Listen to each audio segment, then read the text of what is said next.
The Joe Rogan Experience. We did this fight companion podcast on Saturday during the day for the fight. The fights were from New Zealand, the UFC fights before the Tyson Fury Deontay Wilder fight. And we were talking about it, and my friend Eddie was like, how come they don't do something like this on TV? I'm like, they couldn't. There's no way. We're drinking. We have whiskey. We're smoking weed. We're talking crazy shit. Yeah. You know, Brendan Schaub, every girl, this bitch's ass and this and that. And everyone's talking crazy. They're talking like guys normally talk if we're sitting around, but we're doing it over the internet. Yeah. But it gets millions of views. So it's one of those things where, like, if a network had a show like that, they'd be like, this is a hit. Yeah. It's a giant hit for a sports show for a sports show to get way more views than the actual show it's watching. So it's a fight companion. We're watching the fights and we're talking about the fights, but that gets more than twice as many views as the actual fights itself, which is kind of crazy. That's very crazy. But the only way that happens is if no executive, none of those half in, half out people we were talking about before that are really could work at the Discovery Channel or the History Channel. They're trying to cuten things up, trying to take the edge off. Look, guys, we're going to cut that segment around when you're talking about those girls' asses. It's just kind of disrespectful. And, you know, I've got kids of my own, and I've got daughters. Like, get the fuck out of here. Like, you know, if we had a producer in here that, like, some network schlub. Oh, that's it right there? Oh, my God. Giving us notes at the end of every show. Yo, you couldn't do it. Yeah. When I worked on late night talk shows, the whole narrative of freedom of speech was in the air, and that's whenever we would write something, it all had to be legally approved. Like, that's the first time I saw that. Like, a lawyer would come, hey guys, and he'd be like flustered. You guys can't say, you know. Go, all right, man, sorry. You know, we'd figure out, you know, fun ways, and then you'd go out in the world and people were like, freedom of speech. Like, man, this shit is all legally approved, man. Yeah. Like, what you're seeing in this space is it's not like you said, like, but when you guys could just say whatever you want to say. The key is to narrow it down to as few voices as possible that have control. Like this. This is just you and me. And Jamie's hanging out. Yeah. This is a 3-man crew that reaches millions and millions of people. That's insane. Like, that's insane. That's never happened before. But that's the only reason why it works. Yeah.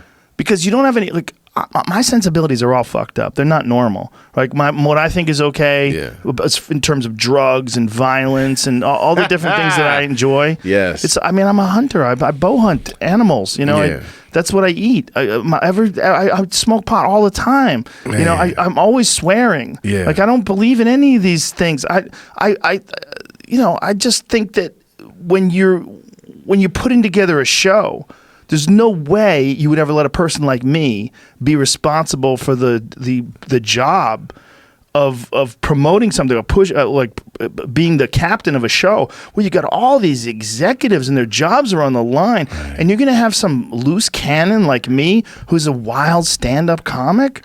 Like, everything I've done has been wild, all from the beginning, from fighting to getting to stand up. It's wild. It's wild stuff. That's what I like. I like when it's chaos. That's what I enjoy. Yeah. But there's no way you could ever have a network approve something like this. There's no way the language, saying cunt, saying whatever the fuck you want to say, talking about things in an honest way, talking about what's bullshit, about life, about politics, about the state of the way human beings communicate with each other.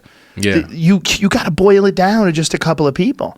When you boil it down, especially guys like you and me who are comics, who could talk real about stuff, who aren't scared of saying their flaws, aren't scared of saying where they fucked up and how, you know, those some of my favorite conversations are when you talk about the shit you fucked up when you were young and dumb. It's fun. People hide from that stuff, man. They don't like it.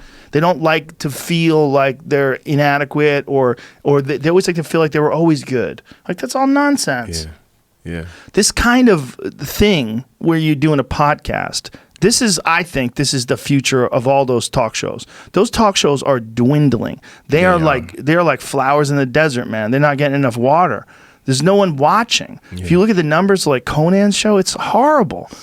And, you know, he's a legend. Yeah. And all these guys are legends, but no one's watching that shit anymore. Yeah. Because you could watch this or any other podcast. There's something like 900,000 of them. Oh, wow. And you could watch them or listen to them anytime you want. Yeah. You could stop it when you have to take a shit. You can come back. Yeah. You know, you don't have to wait for it to come on. You know, none of that nonsense. Yeah. You could listen in your car. You could watch it on your computer. Like, this is...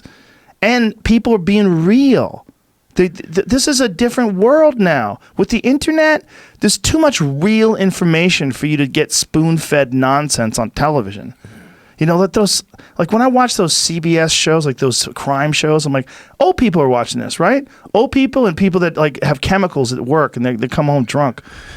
You know what I mean? Like there's something about something in the air, like, oh, they just want to sit and have something mindless spoon-fed to them. And just that's those network shows. That's what keeps those things alive. Yeah. Those things are so watered down and so nonsense. Yeah. They're not real life.